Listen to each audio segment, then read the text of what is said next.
Your Honor, we know that you're basking in the glow of the new stadium, and then the Rams and the Chargers are going to play there and things like that. But now you've taken on this new project of an arena for the Clippers. And I'd like to, first of all, talk about what's the status of that situation right now. Well, right now, the City of Inglewood and an LLC representing the Clippers have entered into an exclusive negotiations agreement that has certain milestones that must be met along the way. It can extend no longer than 3 years. The first milestone is to provide a rendering and a plan of what is proposed for the project, and then we'll go from there, and that'll be probably another 90 days. From there, we'll go on and we'll negotiate and decide how much of the city's land will be for sale to conduct this project and what other ancillary needs there are. And it's our intent and hope that this results in the construction of an arena that would open sometime around 2024. So the Clippers, at least at the Staples Center right now, are planning on honoring their contract there? Absolutely. They've made every indication they intend on going through the totality of their lease, and if they have another option at that time, I imagine they would avail themselves of it. What are some of the roadblocks, the hurdles that you have to overcome in order to accomplish this now? Well, first of all, Jim, let's look in totality what's going on here. We reconstructed the Forum. The MSG reconstructed it in 2014. It opened, and from there we entered into negotiations with the Rams and the NFL, which resulted in the Rams committing to Inglewood in 2016, the Chargers committing in 2017 to construct what was a $2.6 billion, it's $3 billion and counting now, state-of-the-art NFL arena. In 2022, the Super Bowl will be held here in Inglewood. Hopefully in 2024, a basketball arena will open, and in 2028, the Olympic World Games, at least the opening ceremonies and possibly other events, will be held in Inglewood. So what do we have to do between now and then? We have to finish a total of $7 billion of construction, not including the Clippers arena at the 300-acre Hollywood Park Tomorrow site. We have to make a connection between Florence and Market Street, where the Green Line has a station in Inglewood, to get to the stadium, the Forum, and this new basketball arena within that same time frame, but hopefully before the Super Bowl. So there's a lot of projects that have to be done, and that project is probably $1 billion in and of itself, that have to be sequenced. Well, when people invest money, there needs to be some type of certainty that there will be a timeline, construction timeline that can be adhered to. Right now, the way the CEQA laws are written, a CEQA challenge can tie up a project 3, 4, 5, 6, sometimes as much as 10 years. And so we're seeking legislation not to avoid CEQA requirements. We've done CEQA and environmental reviews on every project that's been conducted in Inglewood, and these projects will undergo the same scrutiny.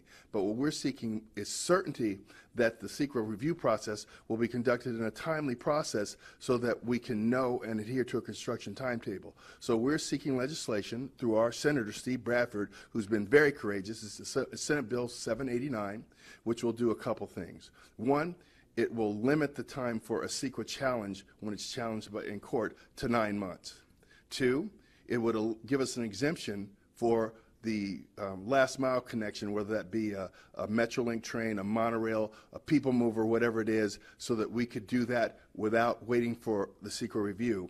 But we're going to do a traffic analysis of any impacts that that project would have. And so what we're seeking is certainly so people can't abuse the CEQA process to use it as a weapon to provide economic uncertainty to people that are investing billions of dollars, private dollars, all this is private money, to construct projects that are going to benefit the city of Inglewood, this whole region of Southern California, and provide jobs, revenue for millions of people in this county.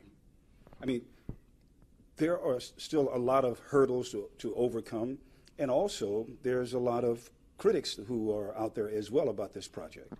Well, actually, there are no critics that live in the city of Inglewood, I'll tell you that right now. We have mysterious groups that we've never heard of, and people coming up and complaining about one, that people are going to be displaced as a result of this project. Not one single residence, not one single apartment, nor one single church would be displaced by this project. In fact, we're having it written into the legislation that that could not occur.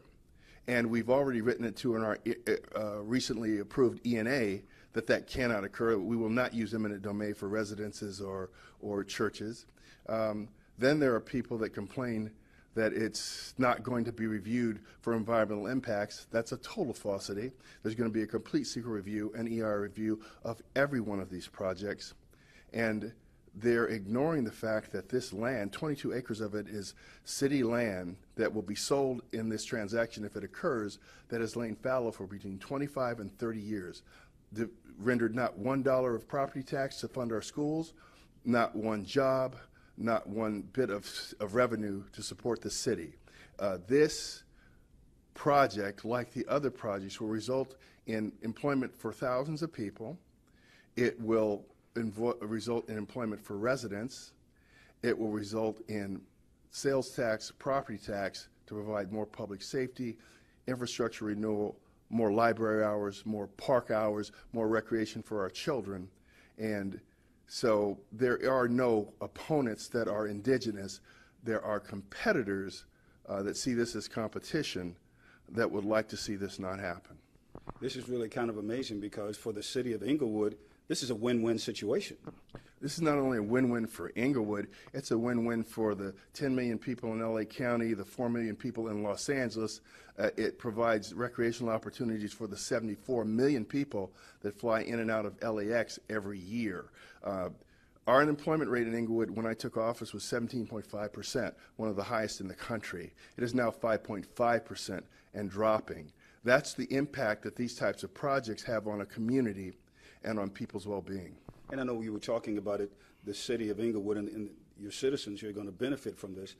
Even more so, or is it comparable to what the Rams are doing and the stadium that's there, or can you compare these two projects at all?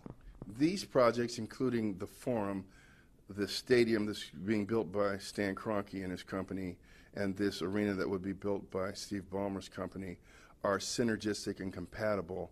They add to one another. They add to resources in the community. The Rams have been a great community partner. They've renovated probably 3 playgrounds and schools already here. The Chargers have we're in discussions with them to do some community things. So we anticipate that Steve Ballmer, who already has the Vision to Learn program, he provided glasses for every student in the Inglewood Unified School District, and he was not even here yet. So we look forward to embracing these community partners, and there are people that even at this date in 2017 want to deny the residents of Inglewood the right to self-determination, as if there ever would be an argument about returning the NBA to Inglewood, as if that could ever be a bad thing. And so, yeah, we have people that are trying to turn a blessing into a curse, but we're all over it. What keeps you so motivated about this particular project? Actually, I'm motivated, been motivated all my career. When I worked here as a policeman in 72 to 91, when I was police chief in Santa Monica, when I worked for the citizens of Los Angeles in charge of public safety and the counterterrorism approach at the airport, this is my responsibility. When I came back here to give back to the community that gave me so much, that gave me the start of a wonderful career. And what we're doing now, we're restoring the pride to Inglewood. We're restoring the ability to provide additional funding that the state can't provide for our schools, to provide opportunities for our children, to provide jobs for our residents that they so long had no opportunity for. So that's what motivates me, is that we have a black and brown, primarily black and brown community that is being responsible and exercising its right to self-determination, and we won't be deterred. How difficult is it on you sometimes when you know what you're doing is right and you hear those critics that are out there that are trying to distract you? Well, think about it. Just think about it. Think about the things that we've done here. How could any of these things be considered bad in any context for a city that was on the verge of bankruptcy? So when you say, how does this affect me? It doesn't affect me at all. There are 2 things that people don't give up voluntarily. That's power and money. This is considered a big shift economically in this county, and we recognize that, and we expect these things to happen. We expect people to attempt to protect what they believe is theirs, but no one owns the right to determine what we can aspire to and what we can be. And of course, you know, like we talk about the win-win situation, and you have every reason to believe that this arena will be built, and that the Clippers are going to live up to their obligations at Staples Center, and that everything will go the way it should. Look, what can anyone expect but for someone to live up to their contractual obligations? And the Clippers have indicated that they're going to do that, you know, with downtown Los Angeles. But we also have the right, if they're interested in coming here, to negotiate with them in good faith and do the things that we should do to provide opportunities for our residents. Because every team should have really its own building. We were just talking about at the station the other day. You know, it's almost like you don't want to share in someone else's home. You want a home of your own. Well, I don't. That's an individual choice. But here's what I do believe. I believe that free people should be able to do what free people are allowed to do, and that's make their own economic decisions and decisions of where they will take root and where they'll play.